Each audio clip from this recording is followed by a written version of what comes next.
Your ignorance is so strong that it blows me away.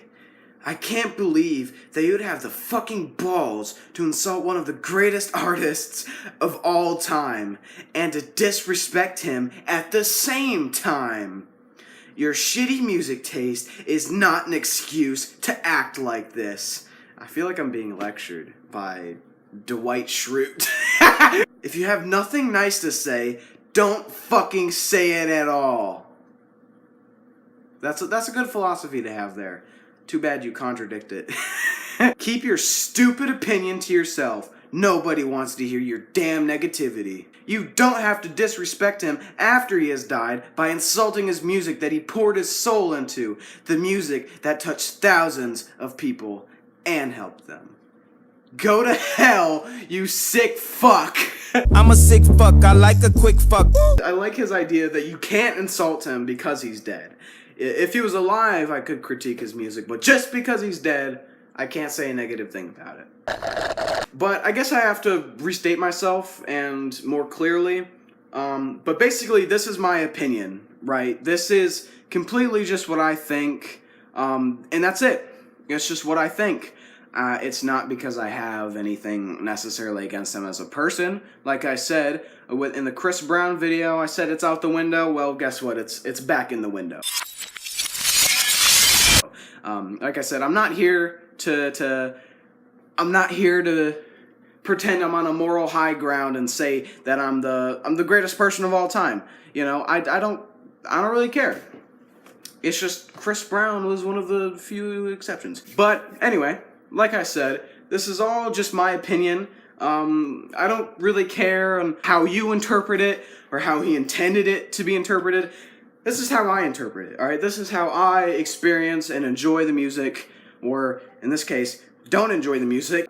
This is about me. This is about what I think. I don't care about any objective thing that's good about it. I don't care, okay? This is about me. If you want to discuss your opinion, make your own video, or even just discuss it if you want. Just actually discuss it, and don't just yell at me for my wrong opinion. You know, try and explain why I have the wrong opinion, or something like that. That's fair game. My bad. I was trailing off. I was getting ahead of myself.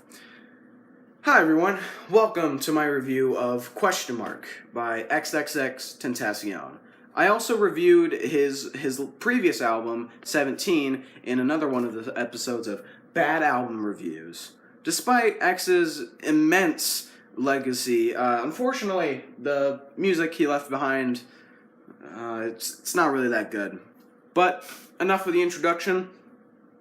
Let's jump right into it. To find the exact words, to find the perfect words.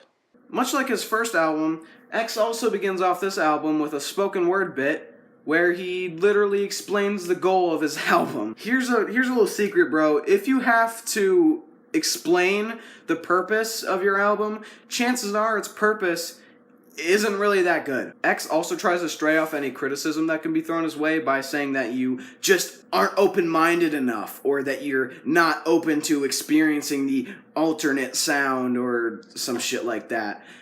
Hey, man, I don't think it's that people aren't open to the alternative sound. I think it's more that you just suck at playing that sound. Also, it's pretty ironic that X set out to speak more with his music in this album, but he couldn't even do that, because instead of making a musical intro where he could even just rap the purpose of his album, which would be more entertaining and more listenable than just a spoken word bit. When I'm weak, do I go? Damn, if this album kicked off with a worse track. Admittedly, I like this song. And if that doesn't convince you that I'm here to do more than just insult him, and I'm actually here to just review his music, I don't know what will. My only complaint with this song, and probably a lot of other songs on this album, is that it's too short and doesn't go on for long enough. Like, this album, or this entire album, is like almost 40 minutes, and this song isn't even 2 minutes long. A lot of tracks feel really, really underdeveloped and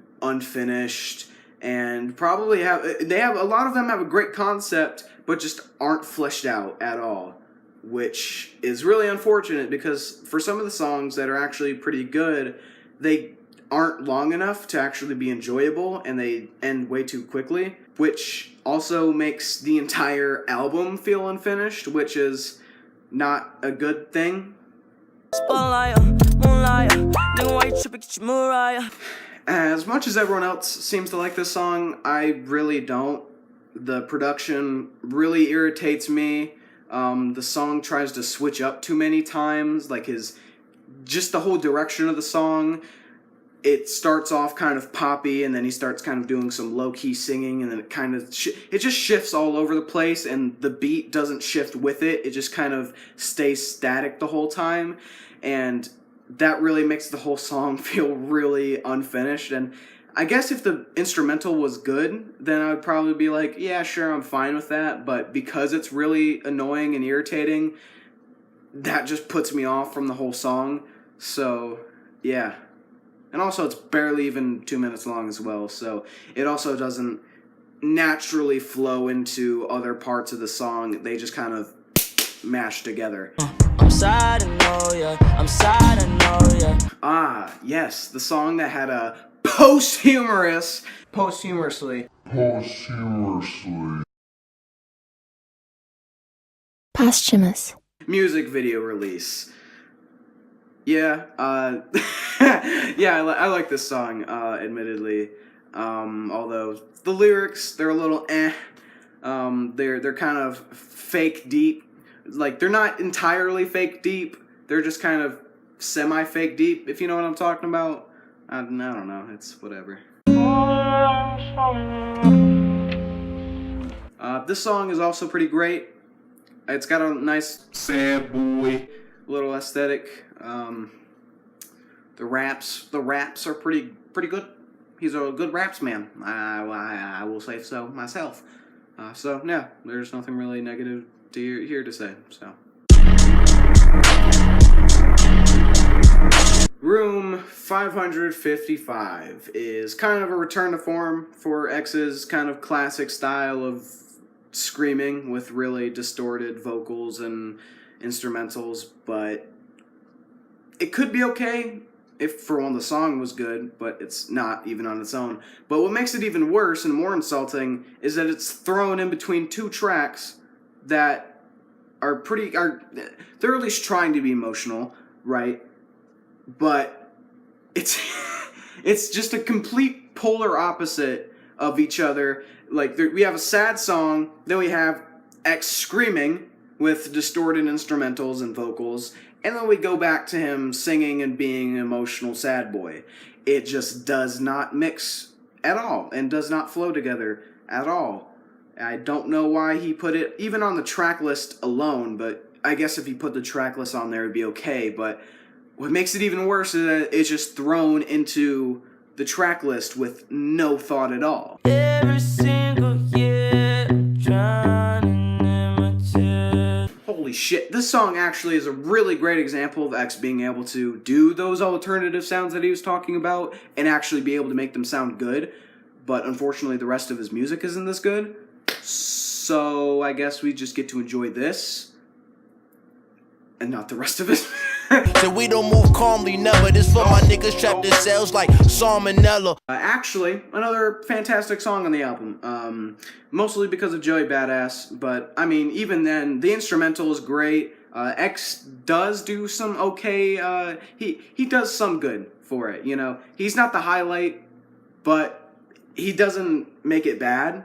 So he just is kind of there. You know, I'm not offended by him being there. You know, I'm fine with him being there. He has an okay addition, and you know, it's a pretty great song. But unfortunately, I don't have anything else good to really say about the whole album. Going down, it's going down. Because this score is, I really don't get it, man. I really don't. How he listens to these atrocities of songs, right, and says, yeah, throw this on the album where I talk about suicide and mental health. Yeah, go ahead. Go ahead.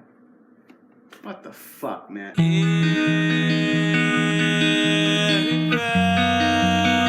this song actually starts really promising with some kind of beautiful singing, and then, well...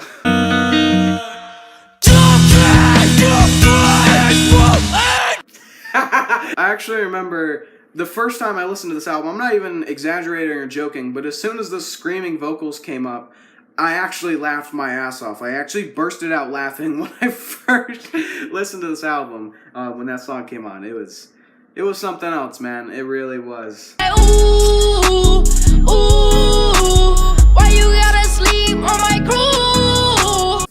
Yup. Yeah, no. This song's real. This song is not a joke. It's not one of his old songs or anything. I'm not trying to slander him in any way. I'm not trying to actively make this out to be bad, right? Like I said there's some great songs on here, and I wish that there was more greatness to this. But unfortunately, he decides to call up Matt Ox, the 12-year-old rapper, and says, "Hey, you want to hop on a feature? You wanna hop on my album?" You know, which, I mean, sure, if he's able to get something good out of Matt Ox, I'm not completely against that, right? But the problem is, the song is so irritating, and Matt Ox is he's so prevalent on the whole thing that it's just, I can't listen to the whole song without getting a headache. Like, I actually get a headache and feel just so irritated when I listen to it. Like, I can't listen to it in its entirety, even ironically. Like, I'm just like, ooh, this is funny, but then I just wear myself out in the first 40 seconds, and I'm like, shit, there's still a whole other minute to go. Oh, hey, an interlude. Maybe that means that there's gonna be a shift in the musical style. Maybe we're gonna see a different, we're just gonna see change. Yeah, you know I smashed.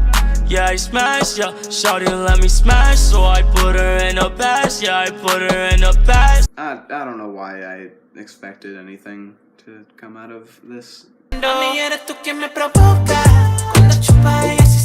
Yep.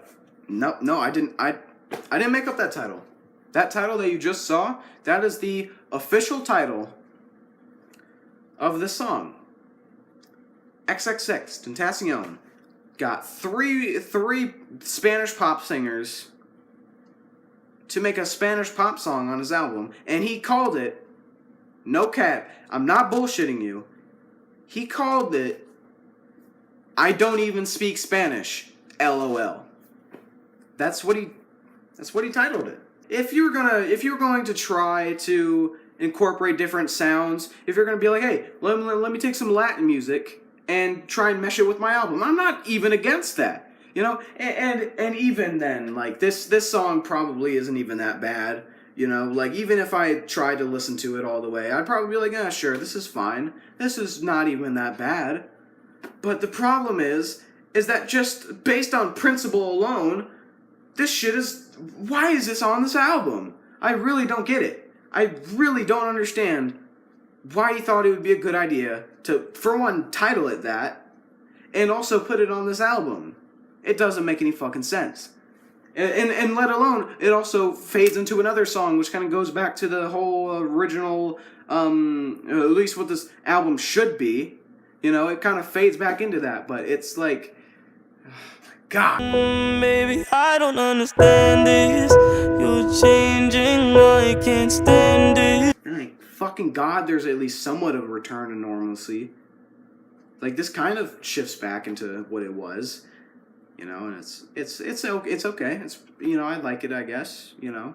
I'm not against it, but maybe the main reason why I liked it is because it's an actual song that I would somewhat appreciate, and it's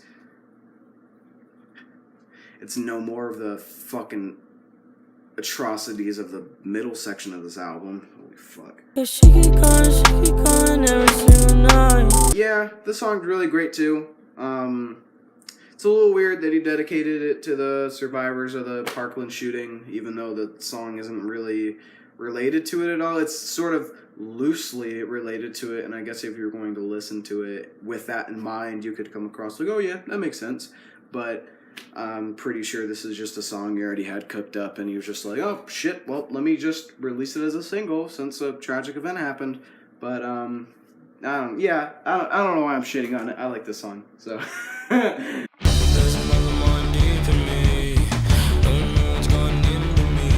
Here's another example of some of these songs being way too short. This is like 1 minute and 20 seconds long, and yeah, I actually like the parts where he's not screaming.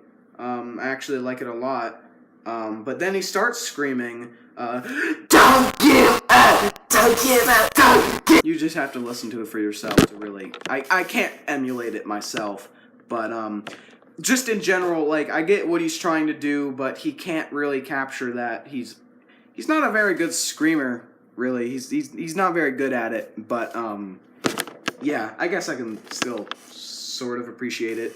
But I feel like if this song was not just 1 minute and 20 seconds long, we could have got something of value out of it. But I guess we just got what we got. Boy, lay me down to sleep.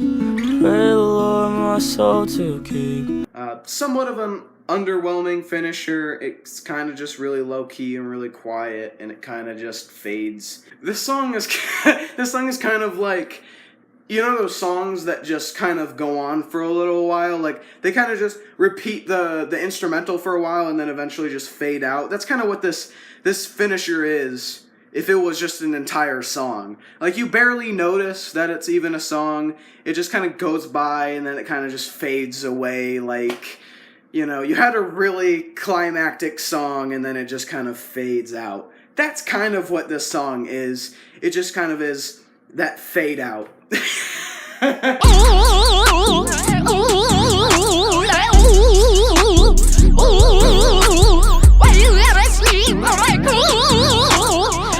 I think XXXTentacion was a promising artist. I really do. You know, as much as I shit on him, as much as I call his music bad, there really was some potential in a lot of these songs. Like I said, the songs that I do like, I like a lot. Right? When he makes a good song, it's pretty damn good, right? But when he makes a bad song, it's pretty shockingly terrible. So, and unfortunately in this case, the bad outweighs the good. You know what I mean? So, unfortunately, there's not a lot of good things I can say, but there's a lot of really bad things I could say. So I guess that's why this is a negative review. And maybe if X worked harder on trying to make a more cohesive album, I think we really could have got a good project from him. But terribly, you know, unfortunately his life was cut short, and I don't think we'll ever be able to see a truly great project from him, unfortunately, because he really was a very influential artist, and he touched a lot of people, and he, for the short while that he was here, he definitely touched a lot of people in the way of, like, emotionally, right? But also, like, artistically, you know? I'm sure there's so many, you know, aspiring and up-and-coming artists that were really inspired by his sound and want to do something similar to it, and, you know, that's great, you know? I really think that him trying to explore alternative sounds and trying to be experimental with his music was a great thing, and I really think that if he would have had more time to evolve and more time to really, I guess, get more of an understanding of what he was trying to do, I feel like we definitely could have gotten something good, but unfortunately, what we got was a really confused and messy album that just does not work that well. I'm sure if you cut this thing down, you know, you cut out all of the bad tracks and you just leave the good stuff, you'll have a pretty good listen, but that's cheating, okay? You can't just cut out songs and call it a 10 out of 10 album, okay? That it doesn't work like that. So, since those bad songs exist, I think I'm gonna give it the bold score of a 4 out of 10. I had to do it. I'm sorry. You know, as much as I would like to give this a good score based on the songs that I really did like, I can't, because there's the Matt Ox song exists. I'm a sick fuck, I like a quick fuck, I like my dick suck, I buy you a sick truck, I buy you some new tits, I get you that nip tuck. How you start a family, the condom slipped up.